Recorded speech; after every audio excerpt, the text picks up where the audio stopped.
Triple Zeros, I'm Josh Buckhalter. Follow me on Twitter at JoshUBuck. Hit up the Facebook page, Clocker Sports. The website is clockersports.com, and the email address is clockersports@gmail.com. Man, the NFL just had another Monday Night Football doubleheader, and listen, the quality was meh, to be honest with you. And there was actually a really good game early on, and if we're being completely honest, the good matchup was actually the more boring game. Kansas City Chiefs took on the Buffalo Bills in Buffalo.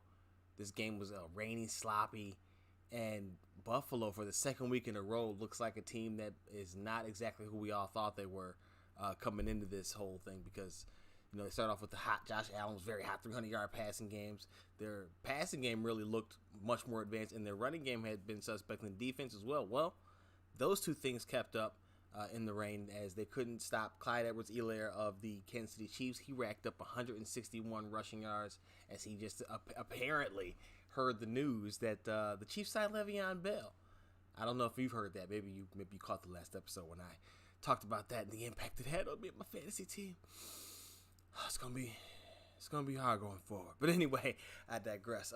He went off. That Bills defense has just been bad, and I know they had some injuries that they were dealing with, but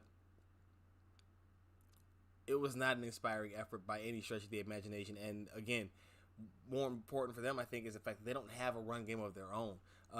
Josh Allen led them with 42 rushing yards, but their leading running back was 32 yards with 10 carries by Devin Singletary. That's not going to get it done. And if we're being honest, I know it's not a perfect world, and the best chance to get a Super Bowl is in Kansas City. That's why Bell is there.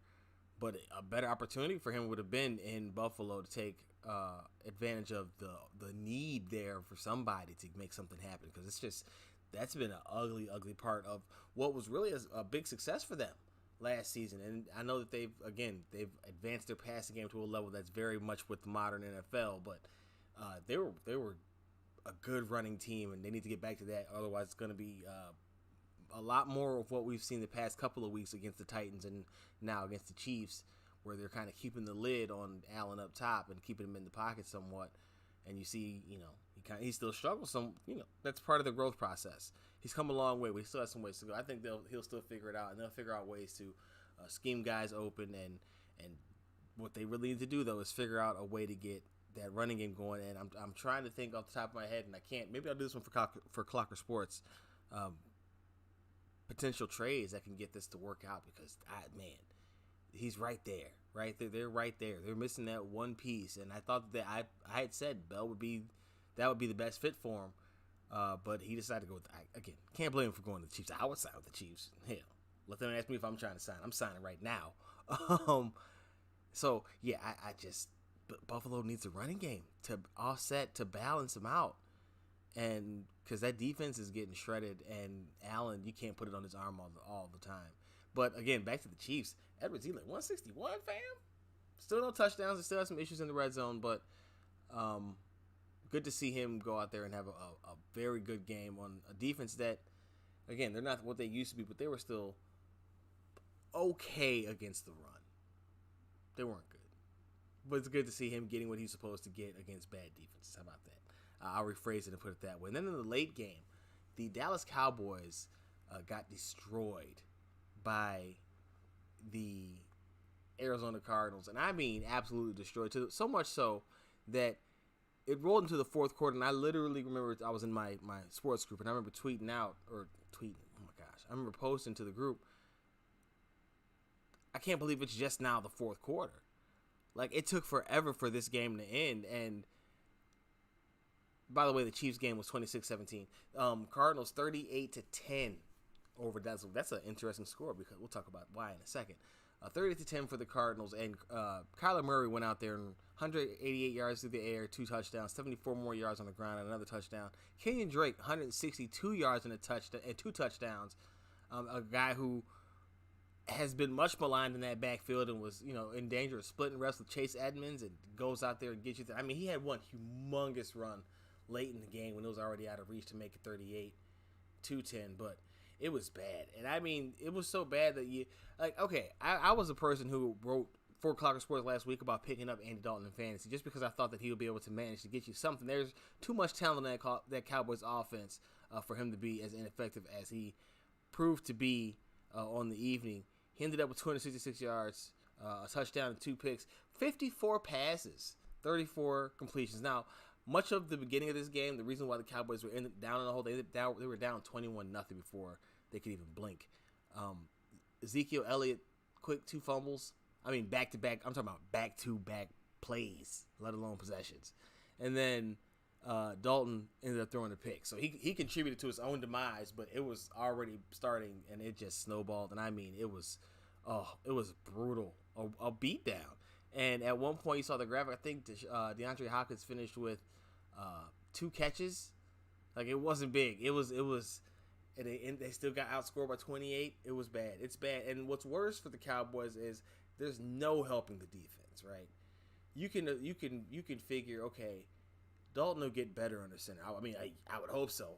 I'm glad he didn't end up in Chicago. I'm gonna tell you that much right now, at least from what we've seen so far. But that offensive line is not gonna get any better, right? I mean, they'll probably whoever ends up playing the remainder of this time gets more familiar with the guys around them, they can gel a little bit better. But that defense is bad, like all the way bad. They're getting gashed on the ground. They're getting ripped to shreds through the air, and this is a Cardinals team that had come in kind of limping, kind of needing this get right game. And I think the Cowboys, and I kind of threw it out there, and I know they're have to compete with the Jets and a few other 1-win teams, and they're only a win behind them. The Jets actually have no one. We'll talk about that in a second. But Dallas, the league might like this, and maybe this is something with some selfishness behind it. And I'll tell you why in a second. But maybe Dallas is bad enough to end up with Trevor Lawrence. The league would like that. I think the league would like that, right? I mean, they probably want him to go to New York, but do you really want him to go to the Jets right now? Do you want anybody going to the Jets right now? You might need to get the Jets like a couple of wins, 3 wins at least, before so they don't go get the chance to ruin somebody else's career before somebody else takes over and gets that thing straightened out. Put Trevor Lawrence down there in Dallas. That way Dak can make his way on over as he recovers from that ankle injury. And I hear it's no infection so far. That's a great sign because it was a compound fracture. The bone broke through the skin. It's always a high infection risk. Make his way over to Chicago. And, roundabout way. I know. Like I said, there was some selfishness behind it. But so what? So what? It makes perfect sense because Dallas is bad. Dallas is really, really bad. 2 wins. Still, they lost tonight, and they still sit atop the NFC East, though. Thursday night's game between the Giants and the Eagles will actually have first place implications. Ugh, it's ugly. It's ugly out there in that division. The Eagles actually took on the Baltimore Ravens, and the Ravens don't look great. So Lamar Jackson, he has actually had a good game against the Eagles, who have a depleted defense, but Jackson's numbers have been down across the board, and so you look at this game that they allowed the Eagles to come back, and they only won 30-28, and you just wonder, I heard it tossed out, have teams figured them out? And I wouldn't say they figured them out, but you do wonder how much of the arsenal has been brought out this year, right? When guys like him, Patrick Mahomes, Deshaun Watson, and even to an extent Mitchell Trubisky in 2018, when they finally hit that level of understanding where you can try and get them out there to do some stuff, right? Maybe not the full assortment of plays, but you can get them out there and turn them loose a little bit. I think you see those highs, those peaks, and then I guess the defenses do kind of figure them out, but more so, there's an adjustment on both sides. On the defense to how to contain those so much flash, the pizzazz, but also for those other guys to make the routine plays, So what you've seen is Jackson and Mahomes kind of settle in between their rookie years or the first years as starters, because Mahomes, I remember, sat his first year, but their first years as starters, and then their MVP seasons, and then now You've kind of seen them settle into a happy medium there. And that's kind of what you expect, but it does make you question how far they're going to go. The Ravens have had some issues in the playoffs anyway already, so any kind of vulnerability from them is going to be blown out of proportion, of course, especially when you have a team like the Pittsburgh Steelers who are running around here smacking teams. They absolutely destroyed the Cleveland Browns. The 4-2 now Cleveland Browns, 38-7. This was a destruction, absolute destruction of a team. Baker Mayfield got benched, going 10 of 18, 1 touchdown, 2 picks. The Browns have had some interesting runs here, or have had an interesting run here, to start this season. They look like a really serious threat the first couple of weeks, but when you look back, they've been outscored by their division rivals, the Baltimore Ravens and Pittsburgh Steelers, 76-13. And then the wins have come against opponents with records of 7-15-1. So it's not like they're out here doing damage against good teams and they're getting absolutely smoked by the class of their division. So the Browns are looking like a serious pretender, and that'll probably be something that we work on. I'm definitely going to look out for doing that one for Clocker coming up soon. Contenders and pretenders, but the Browns are looking like pretenders right now, and you saw Odell Beckham get kind of frustrated throwing his helmet. Now, obviously, that's game-to-game type of deal. He gets a couple of passes and a touchdown, some splash plays next game, and all that could be healed up. But right now, it's looking really rough, and you can't be woofing when you did all of this. When you have games like this come out, 38-7, that's a smacking. Woo! Brownies got burnt. That's not good, man. Not good. Got to do better than that. Speaking of, though, the other team in the AFC North, Joe Burrow and his Cincinnati Bengals are looking for their second win. Came so close. They had a 21-0 lead against the Indianapolis Colts, but then somehow Phillip Rivers remembered that he could play NFL football really, really well and decided to rally them back, and they ended up taking that game. You feel bad for Burrow. You kind of feel bad for Burrow because this is a guy that does a lot of things right. 31-27, Colts came back to win that game. He does a lot of things right. That team is bad. It's bad. And honestly, the bigger surprise, more than the loss here, is that he had a 21-0 lead. And I mean, he had everybody working on the offense. A.J. Green was catching passes. Like, that's how you know how bizarre of a game it is. And maybe this is just the universe balancing back out. But he really snatched a L from the jaws of victory right here.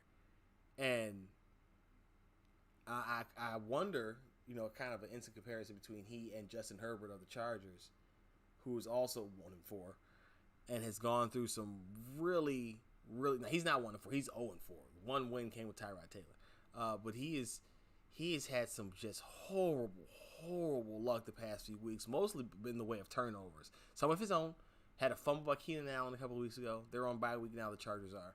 But those are two guys who will probably make the waiver wire column this week as well. But those are two guys who have just been kind of struggling to find their way.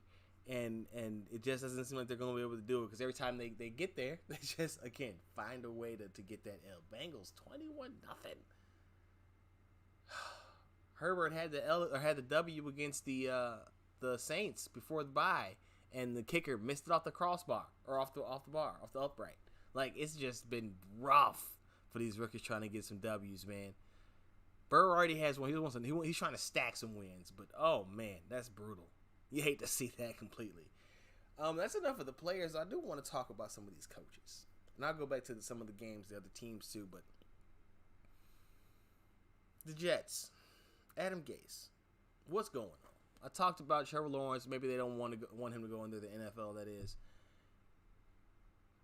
The Jets are the last winless team in the NFL, sitting now at 0-6. Got blown out 24-0 by the Miami Dolphins. And you've seen Adam Gase, already alienate some players. Others have already been frustrated. You just wonder how much longer can that even be a thing. I wonder how it became a thing in the first place after what he did with Miami. Now, here's the other part. You look at what happened with him down in Miami, and then you look at what's going on down there now. Now, granted, Flores and company have a quarterback in the wings in Tua Tagovailoa, but they haven't needed him yet. It's been the Ryan Fitzpatrick show.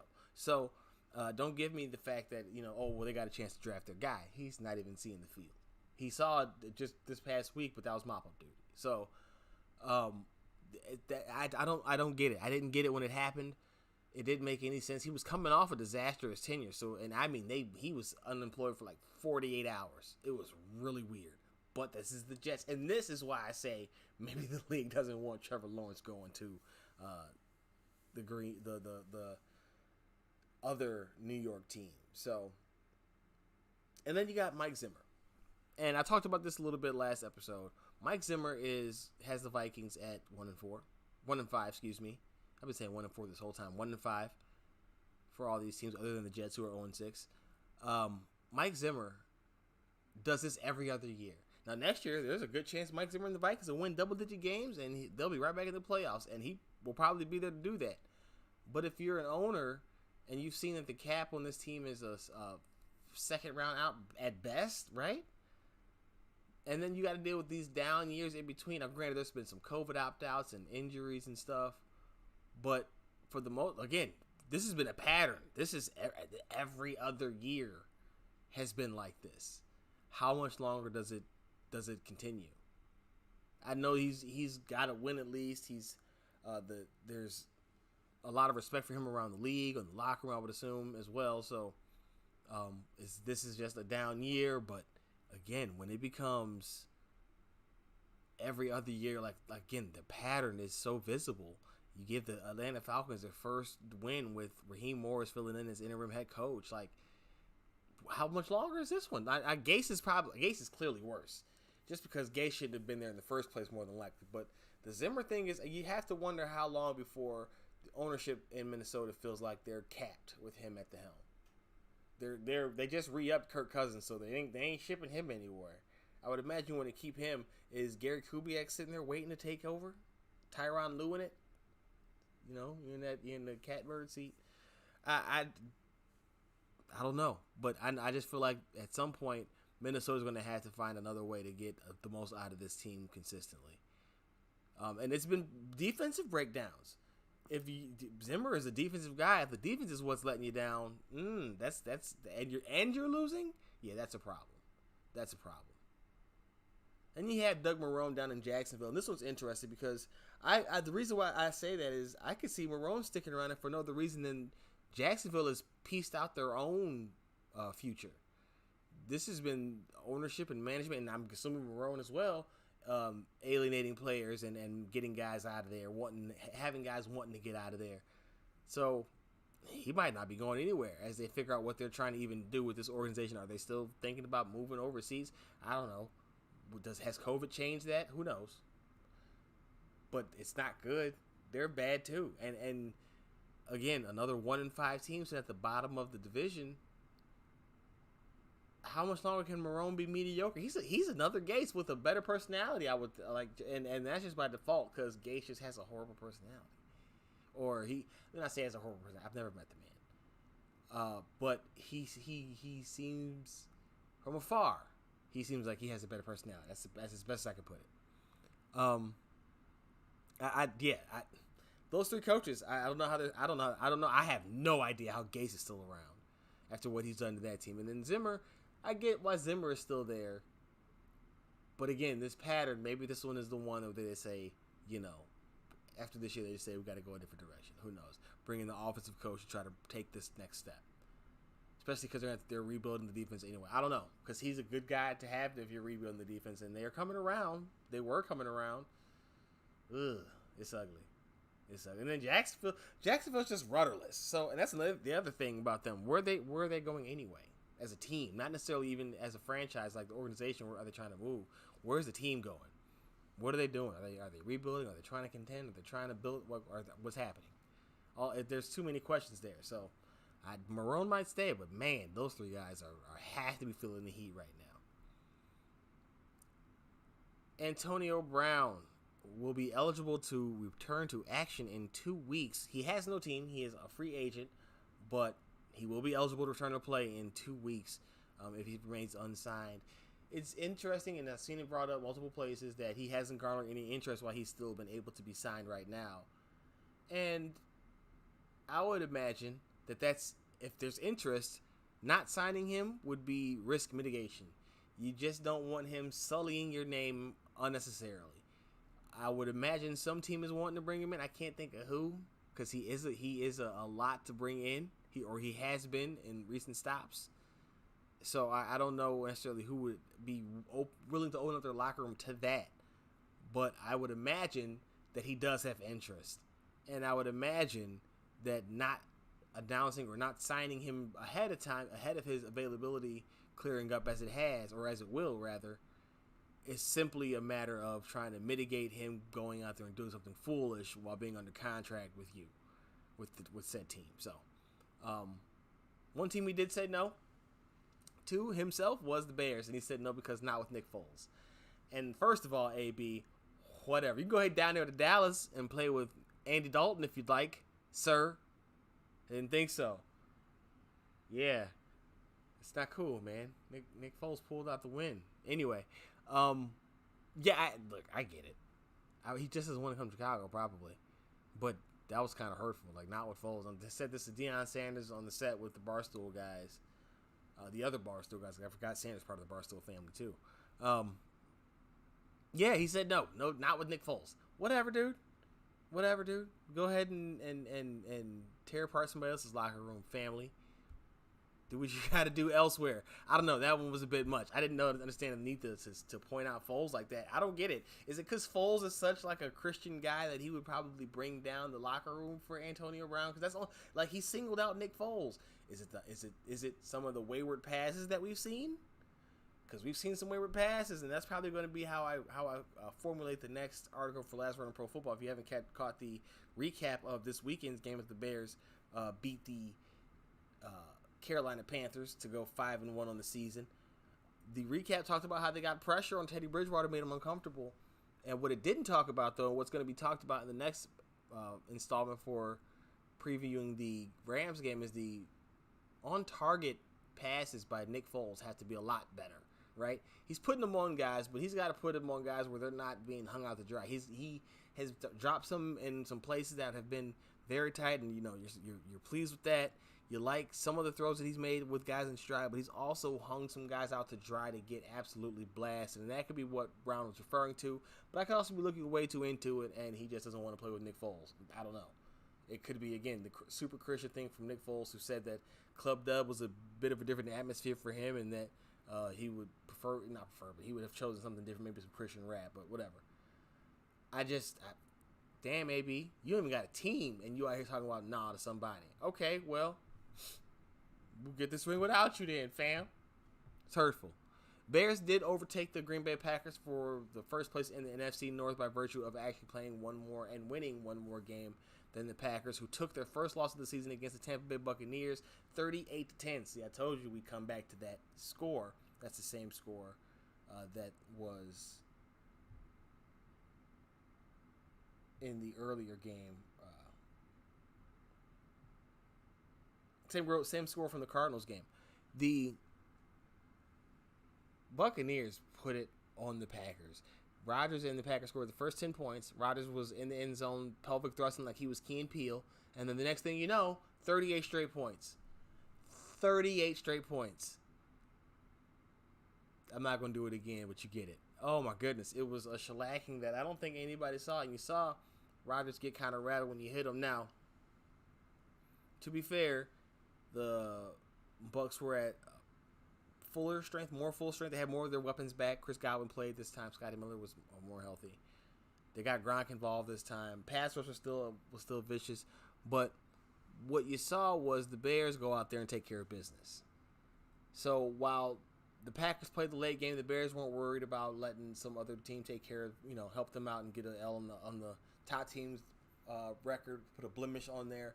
They went out and handled their own and got another W. And at 5-1, they have a great chance to make the playoffs. And I know we want to talk a lot about how ugly it's been, but they're 5-1, and they haven't played anywhere near their best football offensively yet. The defense is hooping, but the offense is very much a work in progress right now. And if you saw the post-game press conference with Nick Foles, where he got extremely impassioned, he spoke on how they're not ready, but they're finding ways to win, and that's the important part. And I wholeheartedly agree. If they can just keep winning and come together on the offensive side as the season progresses, there's no limit to where this team can go because the defense is that damn good. Just figure it out offensively. If that is as simple as Matt Nagy giving up play calling duties, so he can maintain the morale and become, just be a head coach, fine, but something has to give offensively to give this defense some consistent help, because they're out there doing a lot of the heavy lifting right now. And the sooner you figure that out, the easier your path to this could be, because you got some rough games coming up. You got the Rams, Saints, the Titans, and the Vikings all before you go on by. I think you can beat the Vikings. They kind of own them. Now that was with Trubisky. Who knows with Nick Foles? But I think that comes with him as well. Titans and the Rams. Rams you got to go to. Saints are scary too, unless you have Michael Thomas back for that game. But you get them at home. You got to travel to Los Angeles, and the Rams are running the ball. I'm sorry, the Titans are running the ball down teams' throats, and the Bears have issues stopping running backs, and Derrick Henry is already giving me nightmares. This is an important stretch of 4 games before this bye, but more important than that was they had this nice little buffer that they built up with these 5 games ahead of that. So they can go into the break 5-5.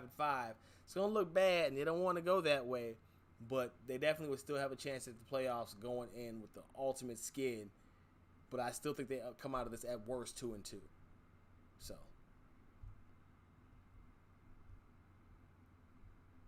switching gears over to the NBA, just touching on a couple of quick rumors in free agency and the draft. Derrick Rose is being linked to the Los Angeles Lakers. We talked about him at least a couple episodes ago, about him being linked to the Milwaukee Bucks. Now there's rumors of him being reunited with LeBron James out in the Los Angeles area with the Lakers, the champion Lakers. Salute once again. Look, here's one of the things. Detroit's rumored to not want to trade him. I'm not sure what Lakers are going to give up for him. They don't have much other than Kyle Kuzma anyway, who was not very good during the finals. He contributed some, timely more than really impactful. If I could say that, if that makes any sense, because timely would still be impactful. But I don't see what they're giving up, and I would like Kuzma would interest me if I'm Detroit, but I like Rose too. And Rose is a player who's gonna, what you're getting out of him. You don't know what you're getting out of Kuzma still at this point. So that's one that I get it, but at the same time I kind of am just like, I don't know. I don't know, because I don't know if I don't know. I think you might want to do it. I'm intrigued by Kuzma enough to know that his ceiling, obviously, his future would be intriguing if I'm Detroit, because Detroit, dude, they're not contending. They're going to want to think that they are, but they're not contending. Maybe this is one that I would pull. The Lakers, though, I don't see what the Lakers are doing. The Lakers aren't getting him. He's not going there. There's not I don't know. I don't know why you would give up Kuzma, other than the fact that he's not contributing like he's supposed to in the finals this past, and then you think that Rose is going to give you more. I don't know. I don't like that one. I like him better in Milwaukee than I do with the Lakers, but I do like Kuzma with the Pistons. That would work too. Another one that I saw, this is per Bleacher Report and a lot of rumors, Melo and CP3 in New York. Rumors are that if CP3 were to find his way to the Knicks, that Melo would join him. The two are friends, part of the Banana Boat crew, and they said, it'd be like recapturing the glory days, right? CP3 and Melo in the Garden. Now, I'm talking trash, but we saw both of these guys contribute at a high level this past season, so it wouldn't be a stretch to think they can go there and get with Kevin Knox and R.J. Barrett and Mitchell Robinson and Julius Randle and make something actually happen in the East. It'll be an open East. Look, it sounds wild, and I don't know what necessarily the Knicks have to give up to get Chris Paul from OKC. Maybe that'll be Knox or something like that. You got to watch out for that. Because I don't know if you want to necessarily build around CP3 and Melo. But they could definitely come in and help your young guys get to that next level of competing and realizing what it takes to get to the playoffs. Yeah, I don't know. That's an interesting one, though. You're definitely banking on history and trying to recapture some lightning in the bottle. But you're chasing glory, man. Woo, you are chasing glory. Oh man, that's tough. That's like a different era of basketball tough, right? That's when guys were holding the ball for a long time and you didn't get the movement. Now, granted, both of them adjusted themselves a little bit, CP3 more than Melo, but woo, it didn't work in Houston with them too. I oof, mm, mm. That's New York, but it's the Knicks, so I want to see it for that, if nothing else. If nothing else. James Harden reportedly on the block. Yeah, all right. I don't know. Here's the thing. You're not getting good value back for him, period. So you might as well keep him and try to rebuild around him if you're going to try to rebuild. Yeah, I will trade everything but him and try to put something together. If OKC could do what they did, you can do something. Now, granted, that require them busting it all down, but there's something you can do with this roster to get you a decent player back to help contribute. If you got to move Russ for a big, you got to bring back the oop. You missed the big in rebounding. The trading away Capella was the worst decision ever. Worst decision ever. Correct that, and you should be back on track somehow. If you can correct that somehow, you'll be back. Now I don't know how because you don't have a lot to work with. You don't even have a GM right now or a head coach. But you got to figure that out, and you're not trading James Harden. Minnesota reportedly is eyeing Obi Toppin. But there are not concerns, but there are questions about whether or not they would take him first overall. Hell no. I don't even know if they're going to really take him. They definitely not take him first overall. Now I know there was some talk about that earlier on in the process, but that has since died down, and for rightfully so. The guy is older than many of the prospects that you're going to see. There are serious questions about how his game's going to translate, what position he's even going to play, even though Brad Stevens' positions are for the layman. Doesn't really matter. He can play. But you're not picking him above some of the other guys. Now, there's questions there about whether they could trade out of that pick. And you've heard them eyeing a few guys, and there's been some rumors of them being in deals with even my Chicago Bulls, where there's been some picks traded around, stuff like that. But they're not taking Toppin. I think this is some kind of conjecture to maybe get some interest drummed up for Toppin so that they can move back. I don't know. I don't know. They're not taking him one, though. Maybe that's the open sign to come get one because their guy's going to not be there. Or that's not the guy they want. You can come get your guy now. If you're worried about it ain't who they want, and you can come get him. That's the only thing I can think of because that doesn't make any sense. I know they need the defense that's next to Towns, but if anything, trade that pick and try to come up with some kind of package for Devin Booker. Put Booker and D'Angelo Russell on the floor next to Karl-Anthony Towns and shoot the hell out the ball. Shoot teams out of the gym. I don't see how you're adding Toppin's defense. Him and Culver aren't going to be enough next to Russell and Towns anytime soon to make that worthwhile. Move that pick and Culver for Devin Booker. That's what I would do. That's what I'm doing. I'm moving that pick and Culver for Devin Booker.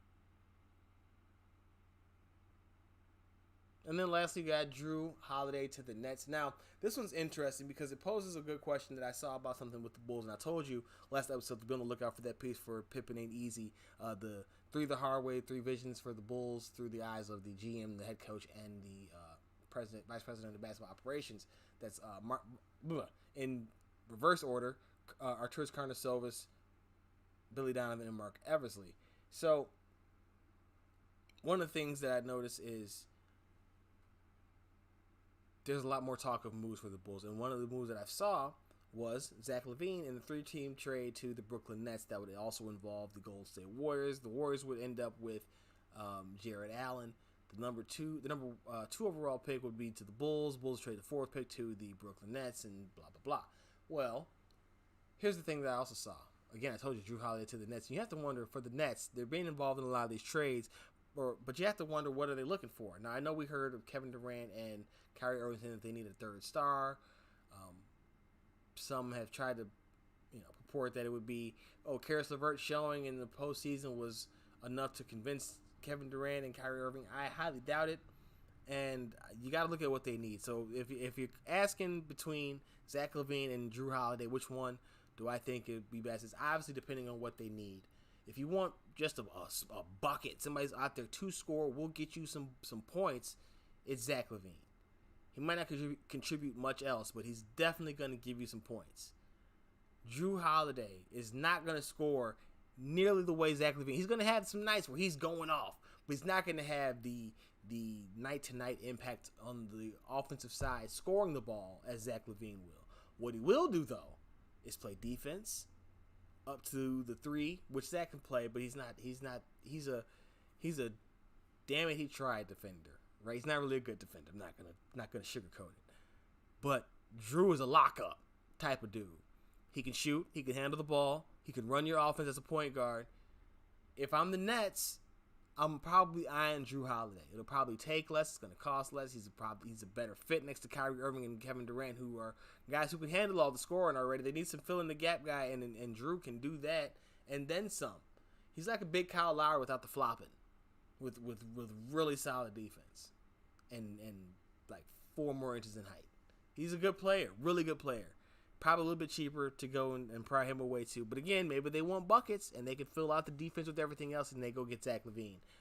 But I think if you're meshing in with 2 high usage players such as KD, and KD's as ultra efficient as it is, but if you add Jrue Holiday to that, Kyrie can basically freestyle and do what he wants to do, which he's going to do anyway. But he can do it and it be of no consequence if you have Jrue Holiday there as well. That's just some of the things that I'm keeping an eye on. We'll look into that further as the offseason goes on and some of these rumors keep churning out. But that's going to do it for this episode of Triple Zeros. Be sure to follow me on Twitter at JoshUBuck. Hit the Facebook page, Clocker Sports, website, clockersports.com. Email address, clockersports@gmail.com. And, of course, look out for the stuff, lastwordonprofootball.com. Of course, that I said the next one will be the preview for the Rams game, and I'm probably going to be asking some questions in that, and maybe we'll see if we can get some answers to those questions, such as, will Nick Foles be accurate for more than a few plays throughout the game? Will the offensive line finally open a hole? Will Matt Nagy find his rhythm as a play caller? None of those might not even make it. You never know. Got to keep it tuned to find out. And then the pimpin'ain'teasy.com, always, like I said, be on the lookout for that 3 Visions piece that I'm working on. Still trying to figure out how to really put that one together beyond just talking about it and telling you exactly, in a short form what I see. I want to kind of translate that to what I see actually happen in basketball moves, because we've heard a lot of chatter around the Bulls. So I want to kind of formulate what I think happens, kind of what I did with my first piece from them actually, and what their offseason plan would be. So I kind of want to do that, but now with the 3 new guys on there, how their 3 views could shape what ends up happening. And then, of course, clockersports.com. Working on the waiver wire piece now. That'll be out tomorrow afternoon. The betting piece will be out sometime Wednesday, as will the Bears preview. And, of course, that pimpin'ain'teasy.com article. So, until the very next time, you already know what it is, man. That's the sound of the horns. I'm gone.